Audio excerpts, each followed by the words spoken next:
Coaching in Session. Your exclusive destination for unparalleled personal and professional growth. With your host, Michael Rearden. Whether you choose to live within limits or break free, your mindset journey begins here. I know you are not a piece of toast, and I'm not here to butter you up, but I will. You were meant and you were made to do something that only you can do. Now, of course, people can do things very similar to you. For example, the podcast. There's many other podcasts that do things similar to me that are more successful in the terms of views and notoriety, things along those lines. But no one can truly be who you are.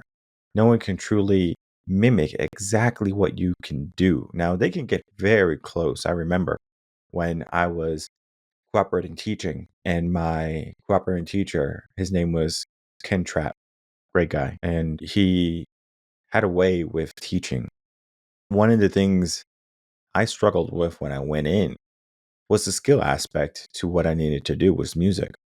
And the singing was bad, the playing was fine, but I wasn't able to give the learning to the students the way it should have been presented. I'm just a fledgling. I'm just a little bird on the branch, and I don't know how to fly yet. I had many years of experience with management, with dealing with children. Like, that wasn't the hard part. It was relaying what I knew in my mind and making it effective for the class, right? For the school. I remember the first time I had to do one of my presentations for the professor, and she would come in and she would do an evaluation to see you have a total of 3, sometimes 4. And when she went in for the first time, oh man, it was bad. It was terrible. He was kind of cringy. She was cringy. It was 40 minutes of suffering on my end, the kids' end, and of course their end. And it was just so funny because at the end of it, he was like, "We got a lot of stuff to do," and the professor was like, "That was no good. I'm worried about you. Like, you're not going to be able to survive as a teacher if this is what you're presenting." And I said, "Yeah, you're right.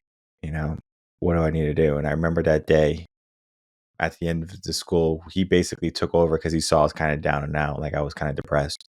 At the end of the day, he was like, "You have to fix this." And I said, "Yeah, you're right." And I was just thinking about how I'm going to fix it. I went home. Didn't really want to eat, but I ate, and I kind of just stayed in bed, and I just kept thinking what I needed to do. Now, I figured out what I had to do, right? I figured out the plan. I figured out how to enhance my skills very quickly. I figured out the structures I needed to, put in place for me to be successful. And by the time the next evaluation came by, teacher came in, I was more confident. I knew exactly what I needed to do. It was almost reminiscent of looking at him teach. And what I did at the time was I mimicked him. I said, I'm going to mimic him, his playfulness, his confidence, everything. I'm just going to mimic it. And even though I might have not had it fully yet, I said, I'm just going to mimic it, right? I'm going to play the role. After that lesson, the professor and even him, he was like, "That was amazing. That was great. It was fantastic." And there were some things I added in there, my own flair to make it my own, to make it natural, where he says, "I love what you did there. I'm going to incorporate that too." And that was a huge boost of my confidence because I'm saying, hey, I'm looking at this man for being so amazing and so great and for doing something. And I said, you know what? He's over here saying that I did something that he's going to incorporate in his lessons. And I said, wow, even though I thought I was just mimicking him, I was just kind of following the patterns. It wasn't, I guess you can say, true in the aspect of you can try to mimic someone, but it'll never truly be exactly the same. I've learned that day that there's going to be things that I'm good at, that I shine in. And when people, they hang around me, they get coaching and they get lessons or whatever it is from me, they get something unique. They get something that no one else in the world can provide. Now, of course, everyone can teach someone how to swim. Anyone can teach someone how to play guitar or piano or something like that, right? They can probably do it better than me. But will they do it in a way where the person, the recipient, is going to say, I remember Michael Rearden. I remember that teacher. I remember when I was down and out and he helped me. or he helped me understand this, or this process. He helped me get through my divorce, or he helped me find the relationship of my life, or my dreams of, my hopes and aspirations. All of these things, of course, can be provided by someone else. I'm not saying that I'm the only one. Sam Smith said it, and I'm like, I know I'm not the only one, or something along those lines. You don't have to like Sam Smith; he's losing it a little bit, but regardless, right? There are just so many people out there in the world, but there's something inside you that the world is waiting for. And so I wrote this article here, The Power of Execution and Action, Turning Intentions into Results. Now, this article is talking about exactly what I was just saying, that there's going to be many people great. A lot of people have great ideas. You have great ideas. I have a client. He has maybe 4 or 5 dozen inventions in his mind, things I would never thought of. I'm not an inventor. I think of some things here and there. You have a baby and you're like, wait 1 second. This baby's doing this. Let me see if Amazon has it. Amazon doesn't have it. It's a beautiful invention, right? Now, of course, you might only sell 100,000 units of that, item, but that's still progress, right? You're getting your ideas, you're getting your inventions out, you're making a name for yourself. For the people who don't even allow their inventions to kind of come to light, or their ideas to come to light, what disservice are you doing to the world and to yourself? That client of mine, with all these inventions, they could make the world a better place. Now, I'm not saying that every invention will be successful, right? I'm not saying that every invention is going to be a hit and is going to make a lot of money, but we can look at the ones and saying, I think this one is going to be a hit. For example, they made a whole series or show, Shark Tank. It's called Shark Tank, where people invest in businesses, right? And they're like, oh, wait, this is a hit. This is great. The Ring doorbell. I have one. Do you have one? That was on Shark Tank initially, right? And then people were like, no, this doesn't make sense. And sure enough, now it makes sense. It's the same thing as with Uber. What kind of person wants to go in a stranger's car? I mean, you go on a bus.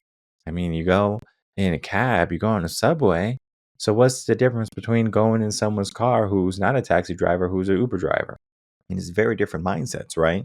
And it's the same mindset as people today are maybe not going to get an implant in their body, like something like can scan, or something that's like, like an IED, like a reader or whatever it is. And you're able to use it as identification, where everything is just like a chip reader, right? Like you're a dog or something. Well, there's a good amount of people who won't do that. However, in a couple of generations, they're going to say it makes sense. Why would I not get this implant? Why would I not do this? Because it's a different time, it's a different mindset. We have to understand, as we're progressing, there's going to be new mindsets that develop, and you have to be able to understand what is the current mindset. And so we're going to have all of these wonderful ideas that come up in our head. We're going to have all of these wonderful inventions to be made or businesses to be started. But do you start them? Because there's always going to be something new that is coming out that is necessary. Uber once didn't exist. Amazon didn't once exist. Walmart didn't once exist. We didn't need all of these graphic cards from NVIDIA at one point in our life. So we have all of these opportunities out there for people, businesses, if they want to be a business person or start a business or start something, that they can do it. There's no way that one person can monopolize things. And I understand like computer programs like Apple and Microsoft, right? It seems like there's a monopoly to that, but it doesn't mean that you can't shake the system. Look what happened with MySpace. MySpace was there, everyone was on it, but then Facebook came along. There's another social media platform. Then we had Twitter, and then we have, Truth Social, and we have Gab, and we have, all of these other social medias that are coming out, right? Instagram, Facebook, I said already, but we can see that regardless of a person saying, oh, it's already out there, this has already been done. Look, people are redoing it and being successful. And there's a new Instagram platform right now. I think it's called, I don't know, it's called Thumbnail or something. I forget what the name is. But there's a new Instagram essentially out there right now.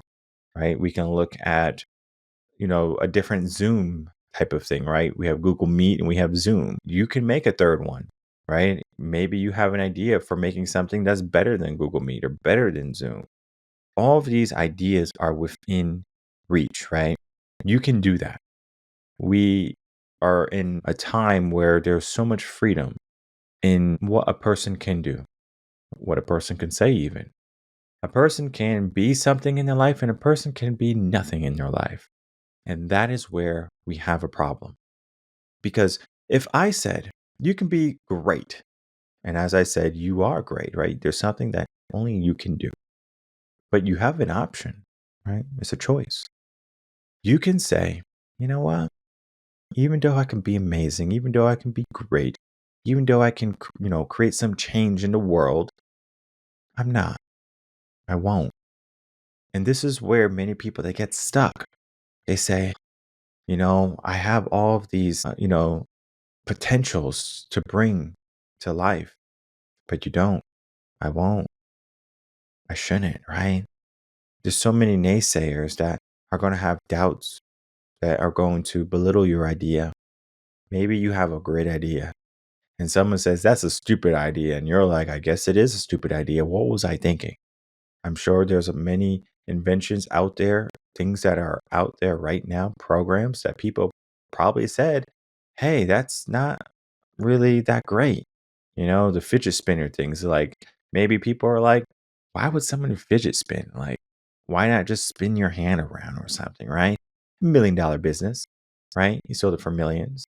Then again, you don't have to just create a fidget spinner. You can do something else. You create a puzzle. You create, something for the house that, cleans the house, right? The Roombas and things like that. Those are not so popular because there's just so much clutter in people's house. So you can figure out how can you create a system that can maybe get around easier in the home and not have to worry about, oh, do you have a carpet or do you have all of this furniture or boxes or something like that?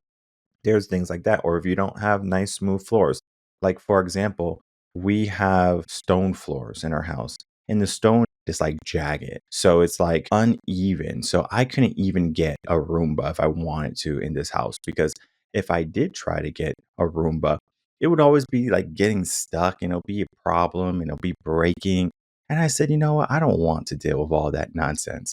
Well, I said, okay, what can I do? I was like, well, just get a vacuum, right? Get a mop, right? Old school. Sometimes old school can be great, right? It could be still good. But then again, it doesn't mean that we have to do what was always been done. So if you are a person that says, oh, it's always been done this way, right? You get a mop, you get a broom, but then there's vacuums now. There's so much more potential. This is not to say it's only about inventions. I'm just thinking about all these inventions because one of my clients, he has all these inventions. I'm just thinking, like, why are you not getting these inventions out? And of course, we can do it in a way that's going to be appropriate. For example, if you have all of these inventions, right? We maybe pick the one that is going to be the most likely to succeed, or maybe the one that has created the most interest, meaning more people are interested in this than what you have on the paper else, right? So if you have 50 inventions and maybe we do a survey, what invention would you like to see or would you use in the coming weeks? And maybe they say, oh, I need a new type of mop. I need a new type of video service. Zoom is not working. I need a new home camera system or something, right? There's many options when it comes to what you can do next, right? And of course, you can look at where the world is going and then you can plan for it. But sometimes you can't plan for things, right? Look what happened in the pandemic with COVID, right? Amazon made a killing when it came to, people being able to order things and have it sent to their home. Zoom made a killing. How can I interact with people I can't physically touch anymore because of an illness or a sickness? Schools incorporated Zoom, etc., right? All of these things popped up because of a need, right? It was now a necessity. Today, it might not be a necessity to be on Zoom or to need someone to clean your house or to send a package to your home. That might not be a necessity, but you do have to operate in the terms of there will always be a need for something. For example, we always need food. We always need water. We always need shelter. We have a lot of shelter now. There's a lot of people who are leaving from Florida and Texas, and there's a surplus of homes. And so the home prices are going to be going down or just adjusting. It's not to say it's because of the president. It's because of what's happening, right? The supply and the demand. We figure out what is necessary, what is not. And I just think about how a person can have all of these ideas and they don't take action. They don't execute. Imagine if you owned a company and in the company, you had to do all this work. But you said, you know what? I'm not going to do it today. You were the only one to do it. You wouldn't go anywhere, right? Imagine if your house was dirty and you said, I have to clean this house, right? And you don't make a call to the cleaners, or you don't get up and clean the house, or you don't buy the cleaning supplies. And guess what? The house never gets cleaned. Maybe you want to start a relationship, but you don't go on any dates. You're not on any dating websites or something like that, or you're not speaking to anyone about, hey, you are interested in looking for someone. So if they know someone, to pass them your way or something, or let them know who you are, and then you could start a relationship or a conversation, right? No one will know. So we have to be vocal. We have to be pronounced in what we do. In this article, we go just in a whole gist of basically what is necessary for you to take action. It's nice to dream. It's nice to strategize. It's nice to write things down on paper. But what often happens is that they get caught up in the fundamentals of starting. They are overthinking. They might have some fear. They are procrastinating. They're worried about the progress. They're not making enough progress as they're going. They might not even know the first step, right? And of course, if you get a coach, you get a mentor, someone who has done what you're looking to do is so important, because you can get to the places that you want to go so much quicker. Now, if I didn't have a cooperating teacher back when I was no good and the evaluation was terrible, I would not be the effective teacher that I was. I wouldn't have. I needed to fail, number one, and I needed to succeed, number two. I didn't need to keep on failing and failing and failing by myself to say, well, this is not working. So many people, they get into that habit of just failing, but not figuring out how to succeed. We can have all these plans in our mind, and we have two choices. We can leave them in our mind, or we can try to execute them, right? Outwardly. If you try to execute them and you're not successful, does that hinder you, right? Does that bring you back and say, you know what? I tried, I failed, it doesn't work. Or do you say, okay, I tried and I failed. Let me figure out how I can succeed. Do I need someone? Do I need to do something different, right? You can go through the process, but the best process is to just reach out. Of course, you can reach out to us. Consultation, easy. 30 minutes, I'm going to give you all the answers. You probably don't even need coaching. I know there's one gentleman. He reached out to us years ago. I can't even tell you how many years ago, 4 years ago or something like that. He reached out to me and he was talking about how he might have wanted to go back to school because he wanted to do something. And he was having some problems with his family, and it was a whole mess, right? Basically, during that 30-minute phone call, I just explained to him what his options were, what the best options for him was. And then it was so funny because he was like, wow, this was a good phone call. He's like, I talked to a bunch of other coaches. I forget the number. I think it was like 6 or something. And he was like, you're the best. Maybe along the lines of, you gave me the most information out of anyone. Now, I'm not afraid to help people, right? I'm not afraid to give you what you need to be successful, right? And consultation is for me to figure out where you are and to give you some direction. Now, if you would like to walk or have me walk with you in the direction you would like to go, we can figure that out. I'm not going to say, hey, you need to sign up or you're going to be a failure. No, that is not what we do on consultations. I don't do that. Maybe some other coaches will, but I don't do it, right? When you call me, it's like a real session, like a 30-minute real session. Of course, the sessions are an hour, but you're getting a 30-minute half hour real session. We are going to get a lot done. We're going to get a lot in our mind. And sometimes this happens. It's too much. The burden, the weight, the stress, it all comes barreling down. I've seen it happen. During those times, you need a coach, right? Because you need to navigate through all that uncertainty. You need a way to figure out what your next move is. If you don't take action, if you don't execute, then you're just going to remain stagnant for a longer period of time, because it can be disabling, right? It can stop you in your tracks. It can say, hey, I know you want to be great. I know you want to do something with your life, but it's a lot of work, right? The brain is trying to keep you comfortable, keep you calm, keep you safe, not stressed, not anxious, not uncertain, right? The brain doesn't like that. So it would rather put you on the sofa to watch some reruns, and that is what happens. It would, give you some fast food, you gained weight, and you basically, don't want to do anything about your physical fitness anymore or your mental toughness or whatever you want to consider it, right? Your life, your work, your flow, everything is dependent on if you want it or not. Again, the power of execution and action, right? Turning intentions into results. And that is this article right here. We are big on results here at Reven Concepts. We believe that results are for everyone. If you go to the gym, for example, I was just telling my wife this too because she just had a baby months ago now, right? She was like so worried about like, oh, I'm not seeing any changes in my weight. And I said, listen, you act like you didn't carry a baby for 9 months. You know what I mean? Like you just had a child in you for 9 months. You had a hormone going crazy. You were eating all these things. And now we have an opportunity to get back. So you can't expect in 1 or 2 months that everything is going to be okay. We have to lay the foundation, right? You just don't pour cement, right? You dig. Second, you frame. Then you assess, making sure everything is level. And then you pour. You just are not saying, I want the result of having my foundation, right? The cement. You figure out everything that needs to happen before that. The same thing is true in your businesses. The same thing is true in your relationships. The same thing is true for everything you want to do in life. There is a plan that has to be there. People don't go to war by saying, I'm going to war with you. I'm not going to have a plan.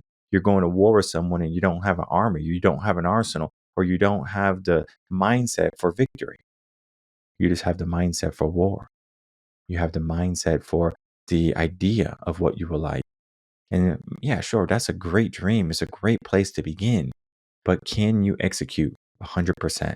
And can you execute until whatever you're trying to accomplish is fully done? A lot of people, they start and they stop. Think of the treadmill, right? How many people they get on and they're like, whoa, this is tough. Life can be that treadmill. Life can be tough, but you have to be tougher than life. You have to be the person that says, you know what? I don't care what everyone else is doing. I don't care what anyone says about me. I have all these wonderful ideas I want to present because I understand now, right, after listening to this episode, that there is something that only I can do. What is that thing? And I encourage everyone to figure that out. This article doesn't talk about finding your thing, but of course, we have articles in the past, your purpose, your why, all of those things, your vision, your mission. That was just a couple weeks ago, right? You can listen to that. You can read the blogs on our website. You can sign up for a consultation, whichever one you choose, right? You get to say, okay, this is the path, this is the avenue that I would like to go on. And you go on it and you stay on it and you stick to it because it might take you years to be successful in the terms of what success might mean for you. But then again, someone might have success in 15 minutes, right? We look at some, people who are streamers or social media personalities or whatever, and they're young, right? They're 18, 19, 20, 21. And you're like, whoa, I'm 50, I'm 45, I'm 30. And they're so successful. Well, we're not comparing ourselves to people. We're not saying that we can't do something because someone else did it sooner. We can look at great people that have waited to have success in the terms of what success is. Colonel Sanders, we talked about it, right? 65, 67, around there. Most people might not even reach success until they're like 45. So if you're not 45, or if you are 45, you have to give yourself a mindset of, okay, I'm not 45 yet. But then again, if you're not planning for success at 45 and you're just thinking about success will come to you at 45, then we have a mindset problem. Again, this article is not only talking about the ideas that we have in our mind, it's talking about how we can execute them, how we can take more action in our day. Of course, we can develop schedules, we can create calendars, we can get accountability partners and coaches and mentors and guides, of course, that are going to help us execute, to help us take more action in our day. All of these things are good. But at the end of the day, regardless, you have to be the person that wants it. Because I can want something for you truly. Like if you contact me and you're like, Mike, I want this. And I say, okay, I want it for you, but you have to want it more. I can want it as much as you want it, but you have to want it more. Because the reason is, just because I want something for you, it doesn't mean that you're going to do the actions to get what you want. I can't help you get a relationship. I can say this guy's good, go on a date with them. I can say this girl's good, go on a date with her. I can say this job is good, go apply for that job. Maybe you get the relationship, you get the job. Maybe you're happy in it for a period of time, but then maybe you outgrow it. Or maybe it wasn't exactly what you wanted because you didn't want to do all the investigative work. You basically just said, well, Michael said to do this and I did it, right? You have to want something. Because if you're telling me you want something, I say, okay, let's go for it. But deep down, you have to be brutally honest with yourself. Not only are you doing the things that you're supposed to be doing, but also looking at the things that you're not doing.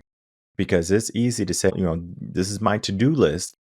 But what about your list of things that you were supposed to do that you never done? So there's just so much in the mind. There's so much that is to be said. Again, check out this article here, The Power of Execution and Action, Turning Intentions into Results. Basically, it's going to give you the gist. It's going to give you the foundation or maybe even some of the formula that's going to help you take action today. I can't say that after reading this, you're going to take action because again, motivation is not enough. You need to create the discipline. You need to figure out how you can create the systems and the habits that are going to be long-term and long-lasting. If you have tried something and it's not working, and maybe you are the proponent to why it's not working, you need to figure that out. Figure out why you're self-sabotaging yourself.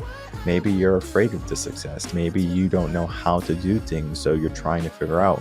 Maybe you're running out of time. I mean, we can go down the list of all the things that could be possible. From there, begin to take action, execute your plans in life, and accomplish the things that only you can do.